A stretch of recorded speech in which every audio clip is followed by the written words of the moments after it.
কারা নতুন সদস্য হবেন?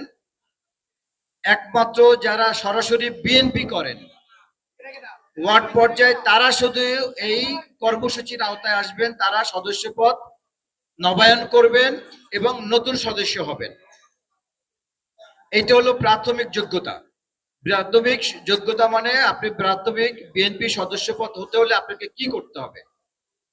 সেকেন্ড একটা অযোগ্যতা আছে, সেটা হচ্ছে পার্টি থেকে যেটা ক্রাইটেরিয়া ধরে দেয়া, যারা বিগত 15-16 বছর আওয়ামী লীগের ফ্যাসিস্ট ছিলেন, সরাসরি আওয়ামী লীগের সাথে রাজনীতি করেছেন, এদেশে মানুষের অত্যাচার নিপীড়নের সাথে যারা সম্পৃক্ত ছিলেন, এই আওয়ামী লীগের কোন সদস্যকে আপনারা বিএনপি সদস্য পদ দিতে পারবেন না এবং তাদেরকে কোনো পর্যায়ে আপনারা কোনো ওয়ার্ড পর্যায়ে সরাসরি আওয়ামী লীগের যারা নেতা ছিলেন, আওয়ামী লীগের যারা পদধারী ছিলেন, আওয়ামী লীগের যত দুষ্কৃতিকারী ছিলেন, তাদের ব্যাপারে আমার পার্টির দিক নির্দেশনা হচ্ছে তাদেরকে আমরা বিএনপির সদস্য পদ দিব না। এবং এই ব্যাপারে কি আপনারা সবাই একমত?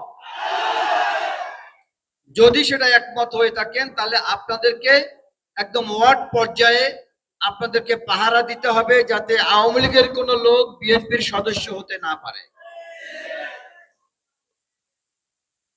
তো আপনারা বিএনপি যারা মহানগরীতে করেন, বরিশাল মহানগরীতে করেন, আজকে আমরা এটা বরিশাল মহানগরীতে সম্ভবত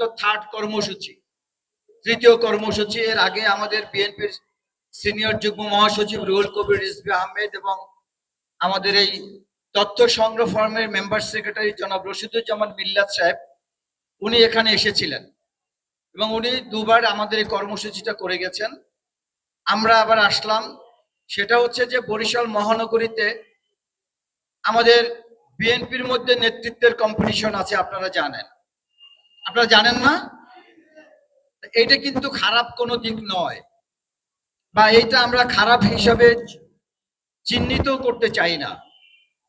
তা আমরা চাই এখানে বরিশাল মহানগরীর যিনি বর্তমান আহ্বায়ক সদস্য সচিব আছেন, তারা এখন বরিশাল মহানগর বিএনপির নেতৃত্বে আছেন। তাদের সহযোগিতা নিয়ে আমরা একটা সামগ্রিক কর্মসূচি আমরা করতে চেয়েছিলাম, যে সবাই যাতে আমরা অন্তত এই বেসিক যে কর্মসূচিটা, যে সদস্য ফর্ম সংগ্রহ, নবায়ন এবং নতুন সদস্য সংগ্রহের কর্মসূচিতে